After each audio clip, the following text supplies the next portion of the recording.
Thank you. It's good to be with my friend again. I keep feeling like Iran and Russia should be sitting next to us right now. I'm sure they are happy that we are not there at the UN today, but we achieved great things. So, first of all, I want to congratulate you on your new book. My book, In the Lion's Den, came out a few months ago. The best part of the book is the foreword written by Ambassador Nikki Hayley. So, thank you very much for the foreword for the book. But you published an amazing book that, Tali, we went to Indigo this morning to purchase 2 copies for our daughters. It's really an inspiration. Maybe you can tell us about the new book. So I recently wrote a book. It's called If You Want Something Done. It comes from the Margaret Thatcher quote, if you want something said, ask a man. If you want something done, ask a woman. So that's the basis of the book. And really the reason that I wrote the book, the publisher had been asking me for a while to write this book. And I kept saying, I'm too busy. I can't do it.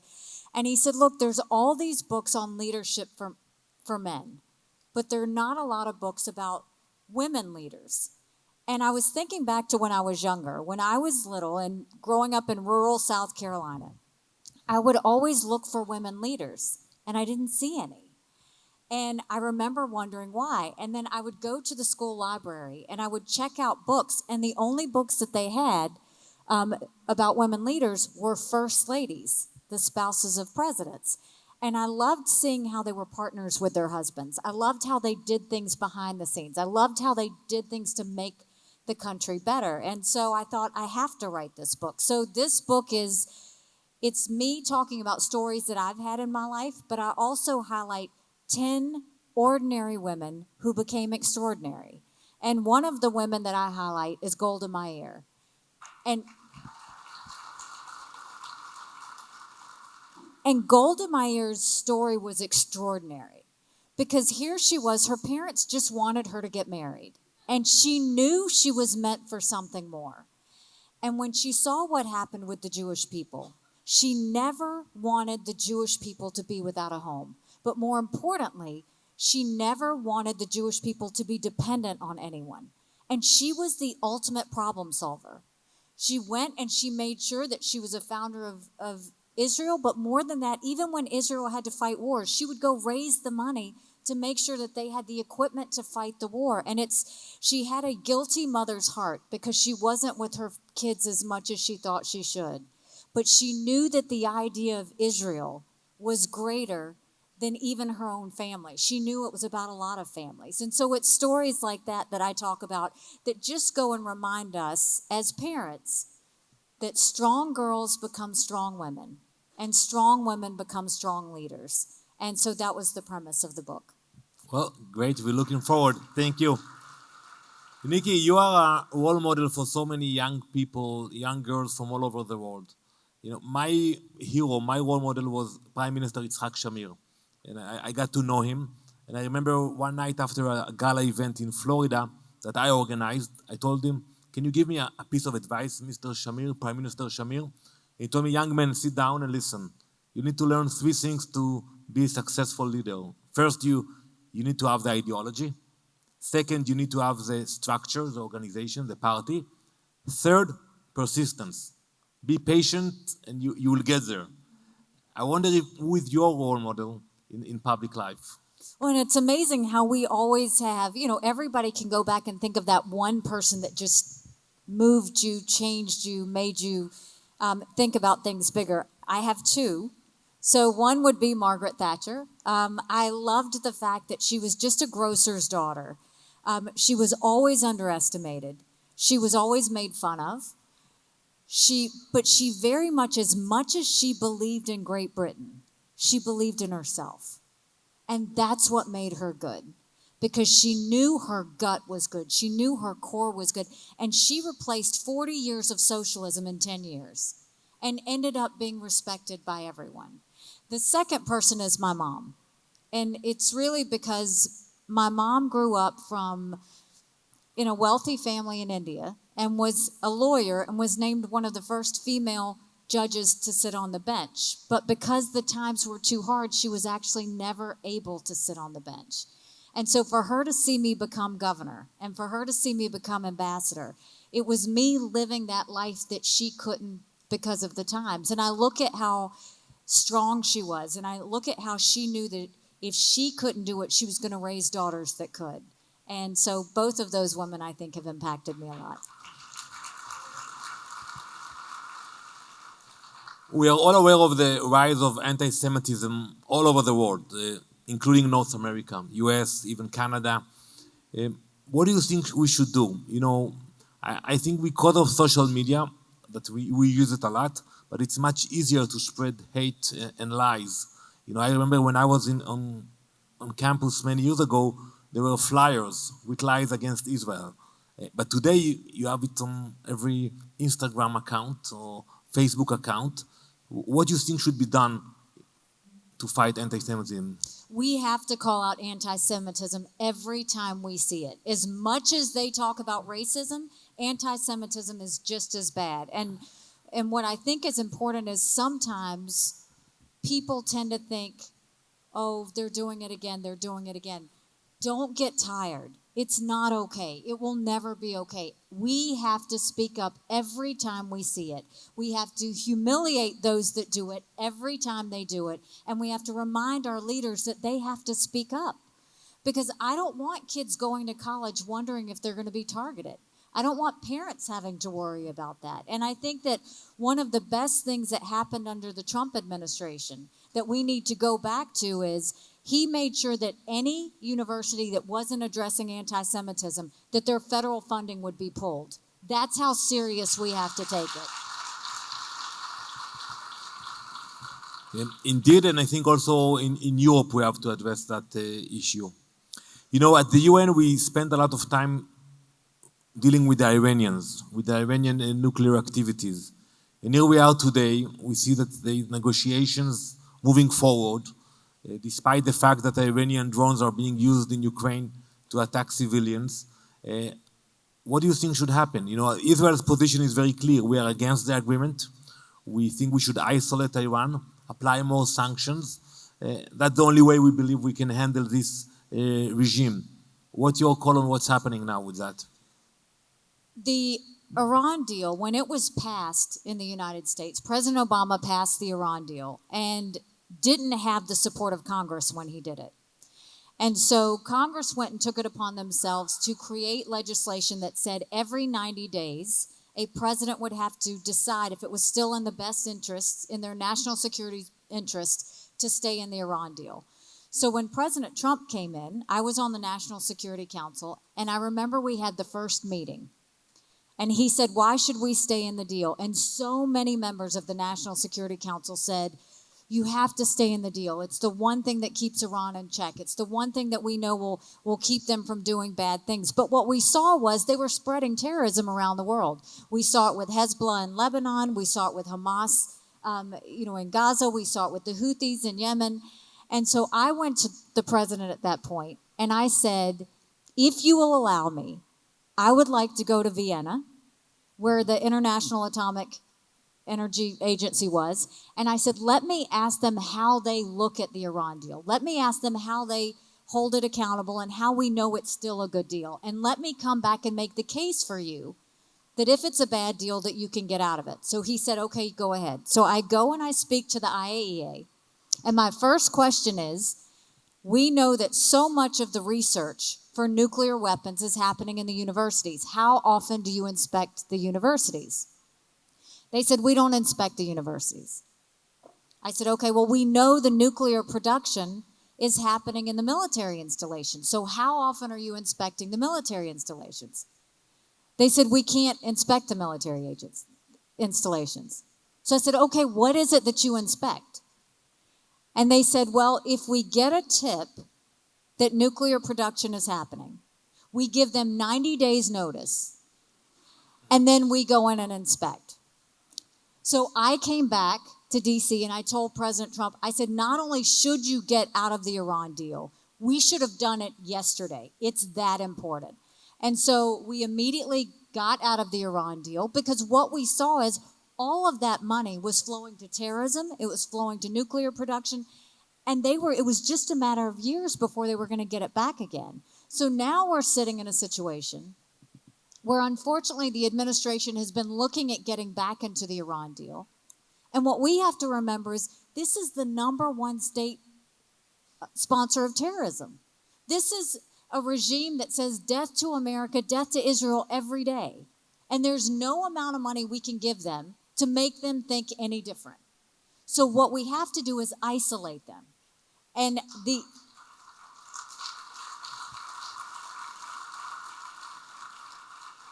the reason that we have to isolate them is look at what's happening in Iran right now.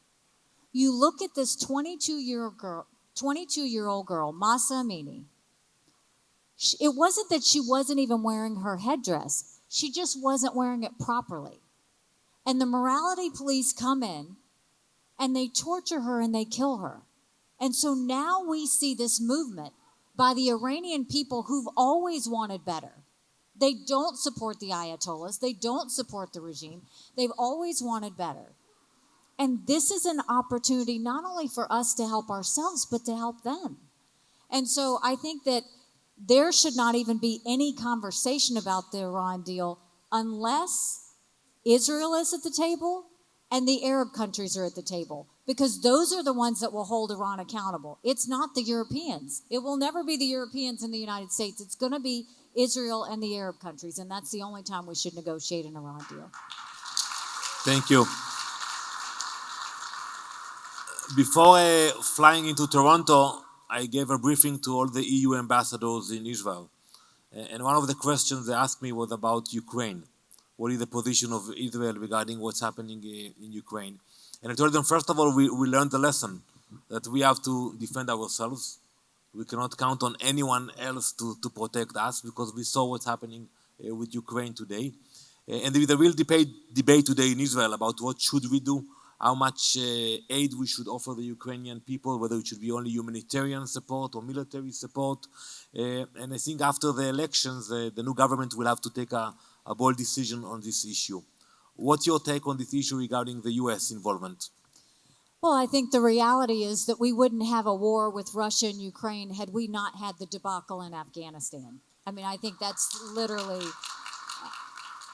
the idea that, and my husband is a combat veteran. He deployed to Afghanistan, but the idea that the U.S. would leave Bagram Air Force Base in the middle of the night without telling our allies who stood shoulder to shoulder with us for decades because we asked them to be there. I mean, think about what that told our friends, but more importantly, what that told our enemies. And then you go and you see Russia, and in the U.S., they hacked a pipeline and they hacked a food processing plant. They didn't do that to disable the United States. They did that to see how we would react. And we didn't do anything. And then you go and, and they see that Biden's falling all over himself to get back into the Iran deal. They smell blood in the water, so they started to move. So you see them go and make this move on Ukraine. But this is the situation as it stands now. This is so much bigger than Ukraine. This is a war for freedom, and it's a war we have to win. Because if Russia wins, then Poland and the Baltics are next. And when you get into those NATO countries, that's a world war. That's something we don't want. So we have to stop it at Ukraine. And then you look at Ukraine and how inspirational it is that these men went and left their wives and their children to go fight for their country. The women are making Molotov cocktails, and all they want is to be free and have a country of their own. They don't want someone trying to take it. We can all relate to that with what we saw with Israel. And you look at how far Putin has fallen. You know it's gotten bad when he's getting drones from Iran and rockets from North Korea, that he's fallen far. We also know he has raised the draft age in Russia to 65. He's lost over a dozen generals. 300,000 people have left Russia. Accounts over this past week are they're taking Russian men right off the streets and putting them on the front lines, knowing they're not trained, knowing they're not capable, to set them up. He's just trying to buy time at this point. And so I don't think we need to give Ukraine blank checks, but I do think they need to have the equipment to defend themselves. Because if they win, if Ukraine wins this, and I think they can, this will send a message to the Ayatollahs in Iran. It'll send a message to Xi in China, and it'll send a message to any dictator that ever wants to do anything to us. Thank you. Coming back to the UN, we both were elected officials before getting into the UN. You were a governor, I was a minister, and here you find yourself in a position where you have to work with the administration. I can tell you it wasn't easy for me. All of a sudden, you have to work with bureaucrats and in Jerusalem. I'll give you an example. I was trying to convince Prime Minister Netanyahu that Israel should run for a seat on the Security Council. And we started the campaign. And a few weeks into the campaign, I got a phone call from Jerusalem telling me the Prime Minister decided we are not running for the Security Council, and he wants you to put the statement out that we are not running. And that was something I really worked hard on. So I had no choice. I put out the statement, but I did it, Larry, on 5 p.m. on Friday. So everybody in Israel was sleeping back then. But I felt really bad that, I have to take that decision and present it to the world. What about you, Nikki? You also came from a position where you were a governor, amazing governor, but you had to work with Secretary of State, with President. It's tricky. It is tricky, but before I took the position at the United Nations, and when the president asked me, I said, there have to be three things. One, I've been a governor. I don't want to work for anyone else. I would want to work directly with the president. So I said, it has to be a cabinet position. He said, done. I said, well, I'm a policy girl, so I'd want to be in the room when decisions are made, so I'd want to be on the National Security Council. So he said, done. And I said, well, I'm not going to be a wallflower or a talking head. I need to be able to say exactly what I think. And I did that in the administration. So there were times when the president would make some rulings that he believed in. I supported him. I fought for him. I, tried to lift him up and share that if I believed in it. But when I saw him making a mistake, I would sit down with him and say, you can't do this. But instead, you could do X, Y, or Z. And he would always say, well, how do you see that playing out? And then we would have that conversation. And so I very much tried to not just tell him no, but give him options. And he worked very well on those options. Sometimes it didn't always work. So if you remember my first high-level week, that's when all of the delegations from every country come into New York for 1 week. In the name of peace, all the leaders give their big speeches. And it was the first high-level week, and President Trump called me on Sunday, and he said, okay, Nikki, are we ready? And I said, yes, sir, I've got meetings lined up. You're all set. He said, did you read my speech? And I said, I did. It was very good, and it was. And I said, but Mr. President, I just want to give you a little context of the United Nations. And he said, what? And I said, it's a very serious place. So when you give your speech, they're not necessarily going to react. And I said, it's not like a rally. And he said, okay, I said, no, I want you to think of it like church. He's like, church, got it. This was at a time where North Korea was testing ballistic missiles every other weekend. So he said, Nikki, I want your advice on something. He said, what do you think if I refer to Kim Jong-un as Little Rocket Man in the speech? And I said, did you hear the part I said about church? He said, I did, but I tweeted it this morning and it killed with the base. So fast forward to Tuesday when he's supposed to give the speech. North Korean delegation sitting in the front row. And he goes to give his speech. And he says it. And there's silence. And they all have their interpreter pieces in their ear. And all of a sudden you see people's faces go. And then they start to laugh. So a couple of hours later, I'm having a meeting with the president of Uganda, and he says to me, so tell me, Madam Ambassador, what are we going to do about this little rocket man? And by the end of the week, everybody was referring to Kim as Little Rocket Man. So, you learn to pick and choose your battles, but it can be difficult.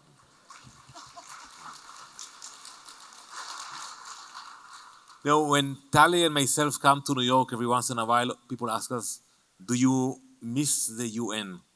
And my answer is no. I miss Manhattan, but not the UN. But actually, there are some aspects that I do miss. For me, it was very interesting to deal with the colleagues, even to the argument, because most of the ambassadors are very smart ambassadors, and to meet people from all around the world was an interesting experience for me. What about you? Do you miss New York? Do you miss the UN? What do you miss about your time over there? Well, first I want to talk about Danny a little bit because when I came in, it was right after the resolution that really humiliated Israel had happened. And what Danny won't tell you is how that went down. That here he was when Israel was being bashed every day, and he hears about this resolution, and the American ambassador won't return his phone call. And he's having to find out from other ambassadors that there's a resolution that's going to bash Israel. And when you're at the United Nations, you're sitting, all of the Security Council members are sitting at a table, and the country that's being talked about is sitting at the edge of the table. And then the audience is full of the other 100 and how many ever countries chose to show up. And they read the resolution. And where America always vetoed it, this time America abstained. And when America abstained, they all stood up and applauded. Now think about Danny sitting at that table, because that haunts me. It haunts me for a couple of reasons. One, the United States can never let Israel down like that again, ever, ever.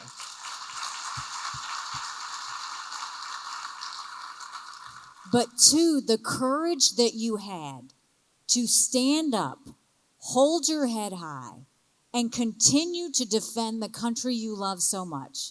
It is the reason you are my friend. It is the reason that I think you have represented Israel so well. Because every day he kept showing up. Every day he would not back down. And that's the reason I work so hard to support Israel. It's together, they may have hated both of us, but we could outpower all of them combined. Every day we could outpower them. So what do I miss about the United Nations? I mean, every day I felt like I was putting on body armor. You knew there'd be a fight. You just didn't know which country you were going to fight that day. But, the thing I'll tell you about the United Nations, the ambassadors were fantastic. They it was a love of country. And the concept of the United Nations is a good one. You put 193 countries in a room in the name of peace, it sounds right. The problem is all 193 countries don't share the same values. And that's what makes the United Nations just not work. And I told the Secretary General and I told my ambassador friends when I left, if the United Nations ever wants to be relevant, they've got to start talking about things that are uncomfortable to talk about. Because they love to talk about this old archaic conversation of Israel bashing. But they won't talk about the human rights abuses that are happening in China. They won't talk about the resolutions that are not being followed by Iran. They won't talk about all the things that Russia's doing or the fact that they're invading Ukraine. They refuse to talk about the things that matter today. And until they do that, they're going to always have problems and they're going to always struggle. Thank you. Before we conclude, I want to share with you that at the UN there was a story that Nikki and me, we have a secret plan. That Nikki will run for president, and at the same time I will run for becoming prime minister. Larry, you spoke about it an hour and a half ago. And I'm back.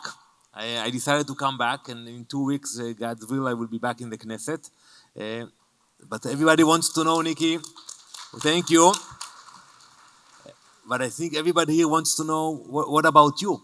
When are you jumping back to the pool and moving to the next stage in your career?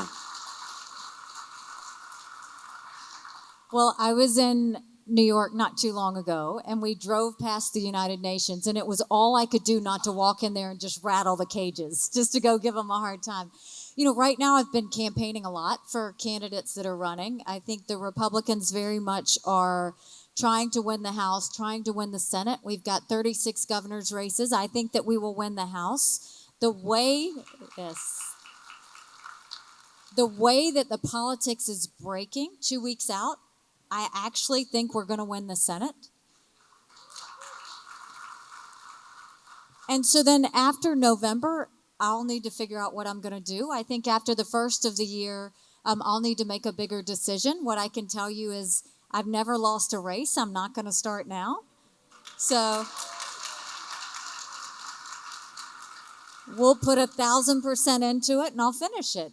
If there's not a place for me, I have fought for my country as long as I can remember, and I'll fight for her until our last breath. But I would love to hear from you. What's going to happen in Israel? Well, I'm heading back tomorrow. We're going to work very hard. We hope that it will be the last cycle for elections for the near future. But I'm optimistic. But I can tell you about your decision that it was a great evening tonight. Really inspirational. And thank you very much for inviting us both. Yes. And one of the value in Judaism, we call it akarat tov. Is being grateful. And I can assure you that once you make a decision, we will be there to support you and to stand with you and to show you akarat tov for all the great things you did for the state of Israel. Oh, thank you. Thank you very much, Ambassador Nikki Hayley. Thank you very much. Thank you very much. Thank you. Thank you.